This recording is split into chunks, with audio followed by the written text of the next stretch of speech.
40 for Raidable Crest Titans.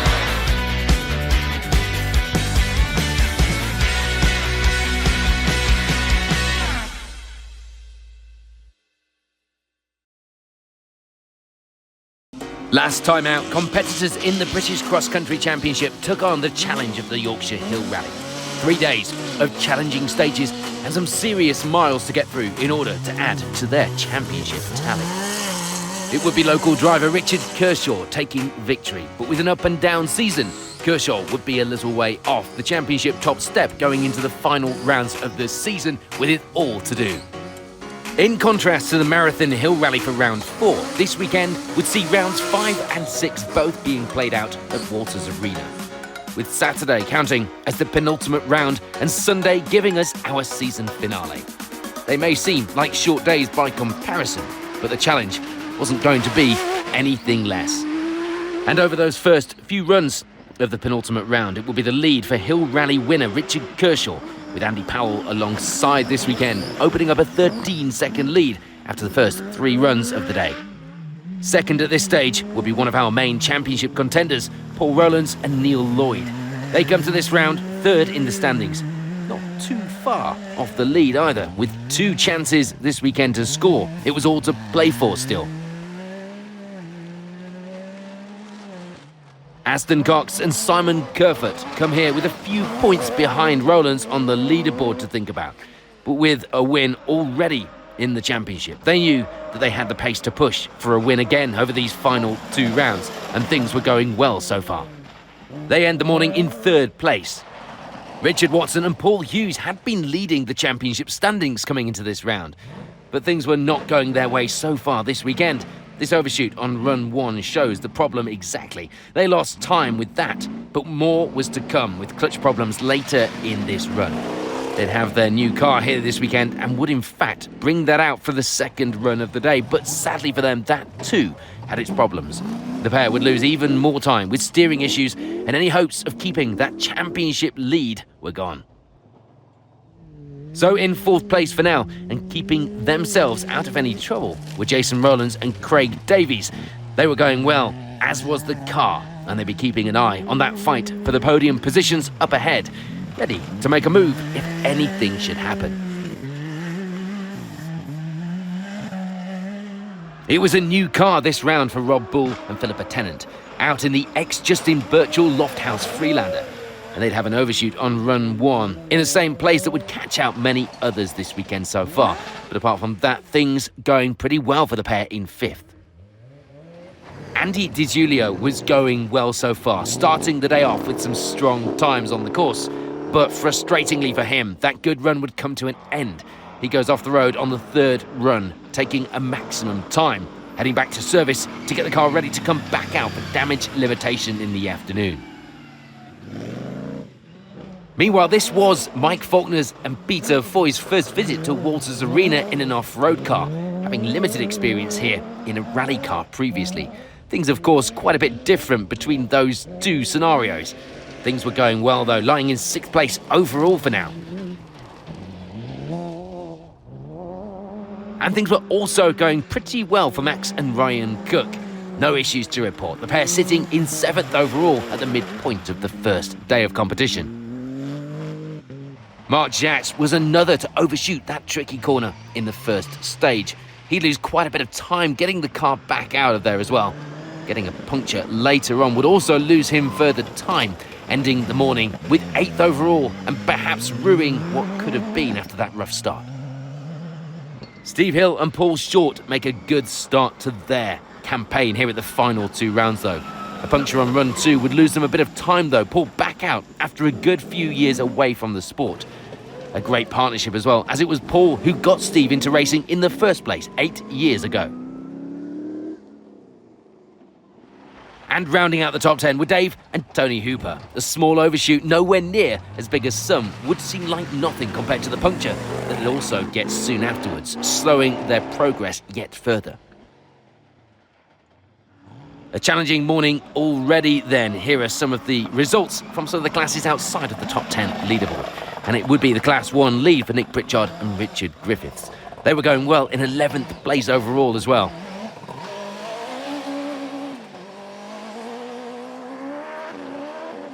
Ed Cobley and John Tomley will be another crew almost caught out with the unseen corner in that first run of the day, but they get away with it, continuing to lead the way in Class 3 by the end of the morning from 13th overall. In Class 7, it will be the lead for Benjamin and Rachel Clay, and they were going well, shaping up against the others on the overall leaderboard as well, with a good advantage in that class. Phil Bayliss and Lance Murphin would lose some time with an overshoot, and in fact, it was them who did it first and took all of the tape with them when they got out of there. They were second in the championship coming into this round, but they'd have to tidy up their driving if they were going to stay anywhere near the top of those standings. They lead the way in Class 9 for now, though. And in 18th overall, it would be our Class 4 leaders, Simon Roode and Max Lamarck. But they were in fact the only ones in their class, so it would be the overall results that they were keeping an eye on today. Jesus Navarro and Raquel Dorado make a good start to the event. The first half of the course a little trickier than the second, as shown by this overshoot for the pair. They lead the way in Class 18 though, from 20th overall.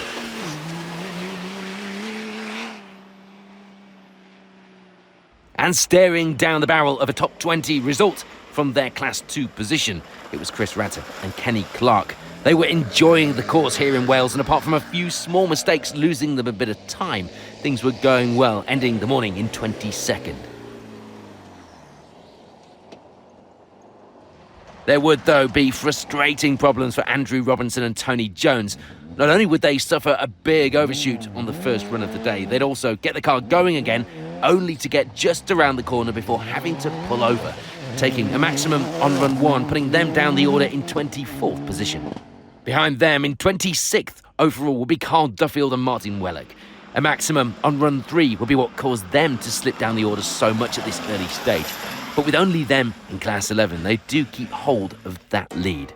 So the morning run's complete here at Walters Arena at the penultimate round of the British Cross Country Championship. Here's how the overall leaderboard is shaping up.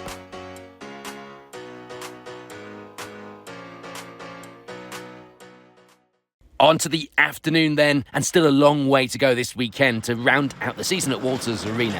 Here's a look at how the results from round 5 were decided.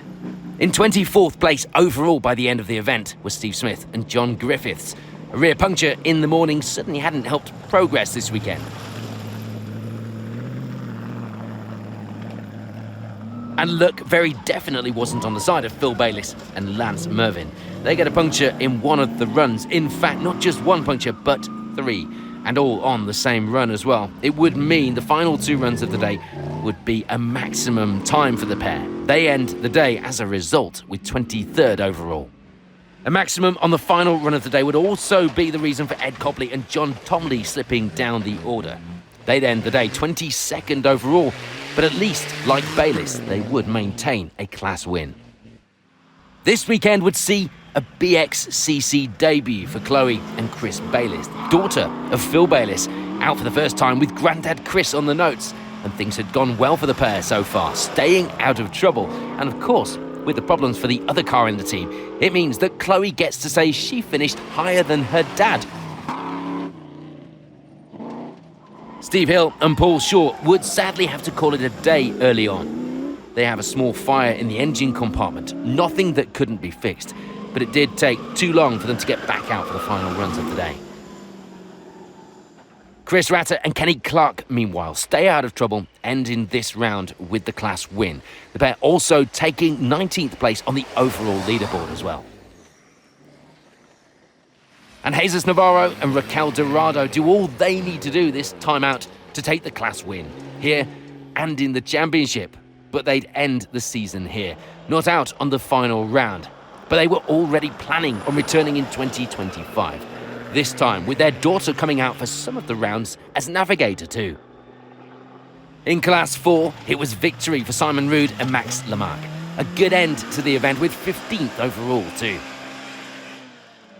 And a puncture earlier in the day had lost Harry Nicol and Emily Sibley a little time. Nothing major, but it was a dent. They have a good, consistent run after that though, to take 3rd in Class 7 and 14th on the overall leaderboard.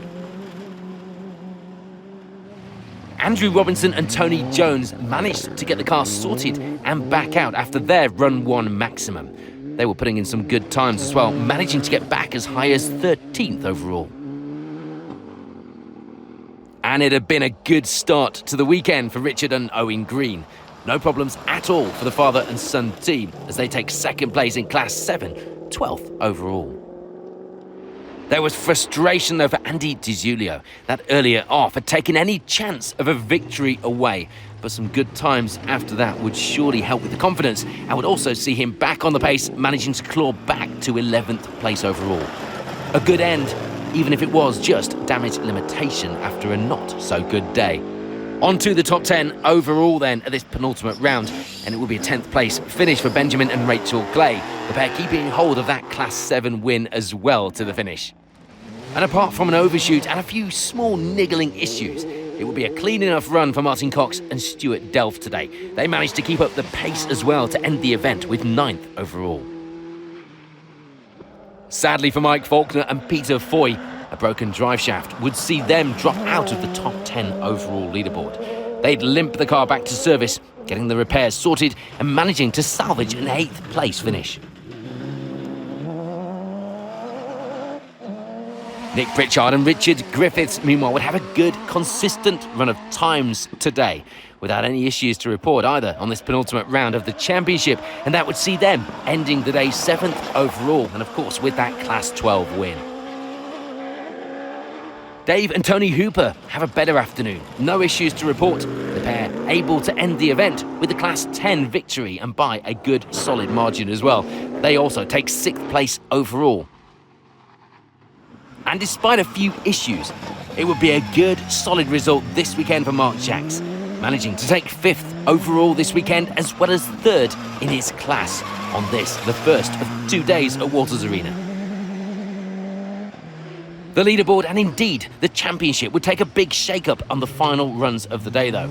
We lose Richard Kershaw and Andy Powell on run 5. They do classify, but with 2 maximums, it would see them drop down to a dramatic 17th place overall. Now that should have meant that Paul Rowlands and Neil Lloyd had a much better chance at winning the event and indeed taking the title. But there was frustration for them as well. Problems with the steering would see them also missing 2 runs, ending the event just behind in 18th. So with all of that drama, it should mean that Aston Cox and Simon Kerfoot should have the championship win in their sights. But that also wasn't to be just yet. They get a slow puncture, which turned into a bigger one. By the end of the final run of the event, they were dragging the car over the finish line on its suspension. Game over for the championship, and they'd have to settle for 4th place here on round 5. With all of this drama going on in the leaderboard, one crew happy to take advantage will be Max and Ryan Cook, taking their best ever result in the British Cross Country Championship with 3rd. Never the way you want to take a top result, but being there to jump into that position when others drop out around you, especially with the endurance element in this championship, shows that they're on the pace and doing what they need to do. No issues for Rob Bull and Philippa Tennant, the new car performing just as you would expect and just as they wanted. They were having to get used to the step up in performance though, and were getting to grips with things pretty quickly as they take 2nd place overall. But taking victory this time out, and the 2nd win for them in the British Cross Country Championship, it will be Jason Rowlands and Craig Davies. They win by 28 seconds by the end of the event. So with round 5 of the championship complete and just one more day to go, it's smiles for some and a long night in service for others, as we get some sleep and get ready for the final round of the British Cross Country Championship here at Walters Arena the very next day. So after a tough first day of competition for round 5 of the British Cross Country Championship, and while some crews got a good night's sleep and others spent their night fixing the cars, it was on to day 2 and the final round of the championship. And after problems yesterday, it will be a change of car for Aston Cox and Simon Kerfoot. A sign of intent, using his dad's car for this round as the other one was too badly damaged from that final stage puncture. Despite never having driven the car, things were going well, and they lead the way. After yesterday's setback, Paul Rowlands and Neil Lloyd had a lot to do today if they were going to be back in contention for the title. They start the day well though, second place, only around 12 seconds back from Cox as well. Richard Kershaw and Andy Powell were back in the fight and back out for this round. And everything was going swimmingly so far for the pair through the morning runs. They lie in third place for now. It was close as well, only 3 seconds separating them and Rowlands up ahead. Meanwhile, looking to put the first day of the weekend behind him, Andy Di Giulio was back out to try for victory at the final round. It wasn't going quite to plan just yet though. Fourth place at this stage, but only 2 seconds back from Kershaw. It was close, the fight well and truly on. Jason Rowlands and Craig Davies were looking for another good, clean run today, and to try, of course, and repeat that win from yesterday and make it 3. They were a little further back than they would have wanted at this moment in 5th, but the times were still good enough for a win to be within reach. And it would be a similar theme for yesterday's second place crew, Rob Bull and Philippa Tennant. They were a little further back, admittedly, than the previous round, but things were still going well. And with only 2 runs complete, it was hard to open up any big advantages at this part of the leaderboard. Max and Ryan Cook were looking to have another trouble-free day. They were lying in 7th place overall after the morning's runs and will be 3rd in their class at this stage as well.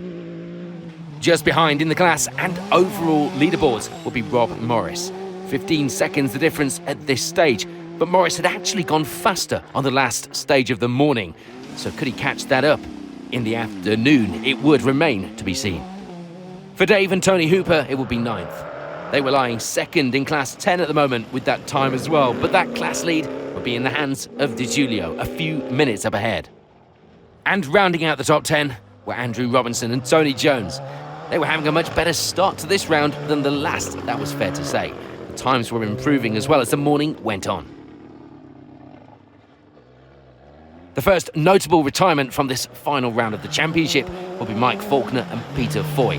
They'd have a few issues to contend with, but it would be a small fire causing damage to some of the wiring, which would see the pair's season come to an early end.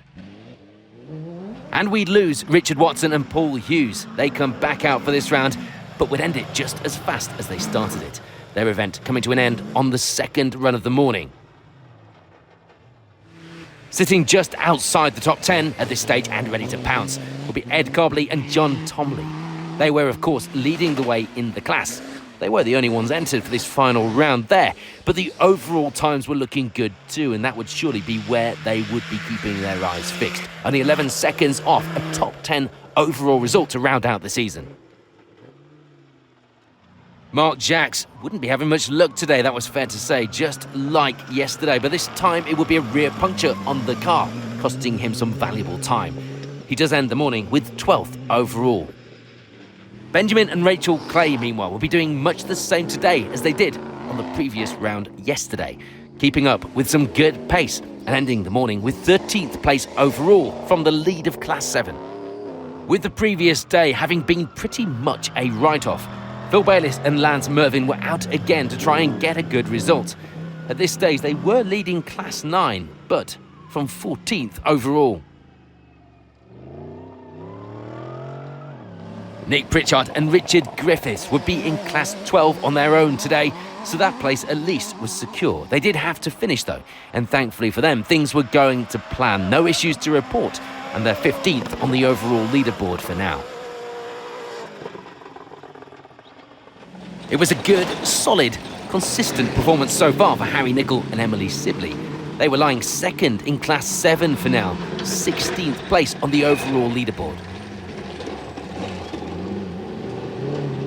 And leaders of Class 4 for now will be Simon Rood and Max Lamarck. They end the morning 17th overall. Just one position further back overall will be Chris Ratter and Kenny Clark. They were the only Class 2 runners this weekend, and of course they were leading that after the morning's runs. But as we've seen so far here at Walters, you have to get to the finish, and sometimes that alone is a challenge. Richard and Owen Green will be having some bad luck. The car cutting out on run 2, costing them a few minutes trying to get it going again, putting them down in 19th. No such problems though for Chloe Bayliss and Nathan Greatrix. Another trouble-free morning. A good feeling from day one, setting them up nicely for this final round.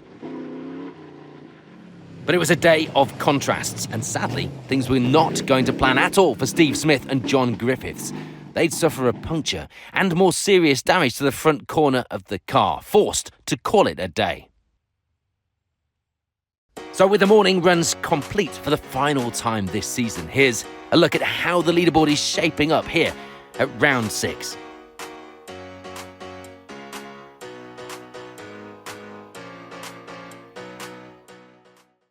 On to the afternoon runs and the final miles on a British cross-country course for 2024.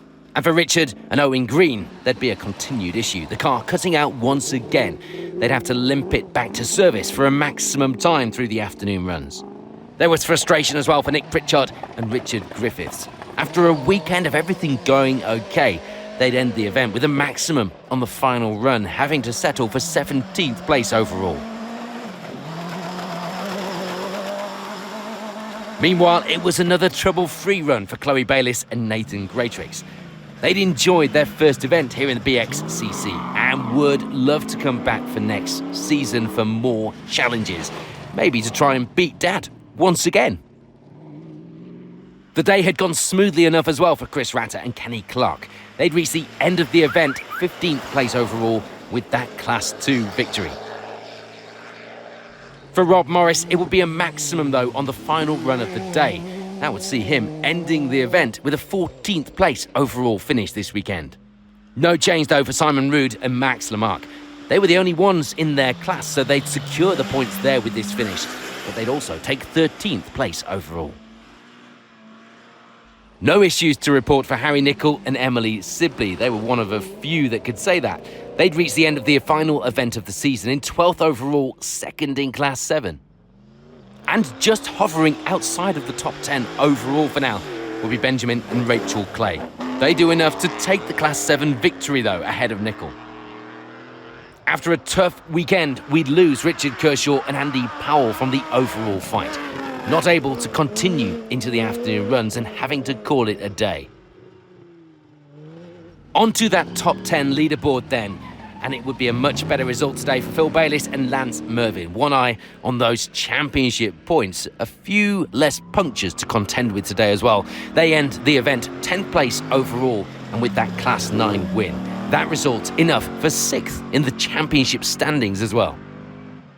It had been a strong end to the season for Ed Cobley and John Tomley. Today had gone to plan, and the pair were able to finish with 9th overall and that class win. For Dave and Tony Hooper, it would be 8th. A strong result on the final round after a mixed season. They'd be happy enough with this finish and to get to the end with the car in one piece as well, as it would now be going up for sale.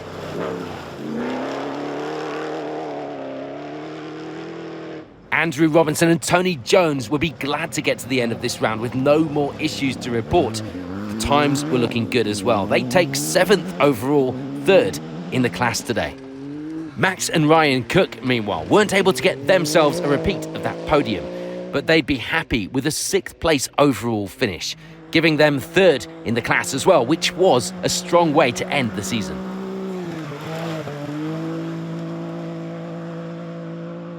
Rob Bull and Philippa Tennant would be pleased to report no more issues. They were getting used to the car more and more with every run, and it certainly showed promise for the future. They end this round 5th place overall, 2nd in the class. It wasn't the win here at round 6 that Jason Rowlands and Craig Davies came here looking for, but they do finish in 4th overall without any issues to report. A good way to end the season, and a finish that shows them in 3rd place in the championship standings as well for 2024. Onto the podium positions, and 3rd place today were Paul Rowlands and Neil Lloyd. A better end to today than yesterday, and a strong way to end the season, you might say. This result enough to see them crowned 2024 British Cross Country champions. With that championship celebration just behind him, there were no more dramas for Andy Di Giulio. He was able to get a strong result to round out the season. He tried as hard as he could to take victory, but it just wasn't to be, missing out on the win by just 3 seconds by the finish. But taking the win and ending the season on a high would be Aston Cox and Simon Kerfoot. A good drive in a car that Aston wasn't used to driving. Despite victory today, though, it wasn't quite enough to take the championship title. It would secure him the runner-up spot for the season, which was still a great end to a competitive season here in the British Cross Country Championship.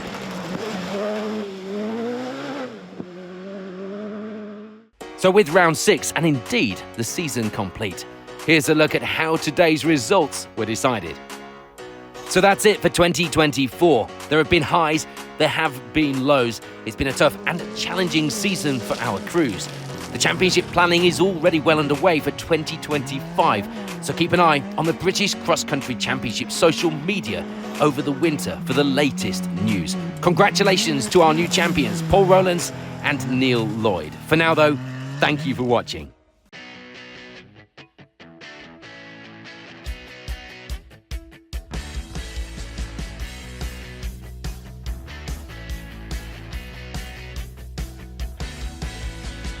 Care 40 for Rateable Crest Titans.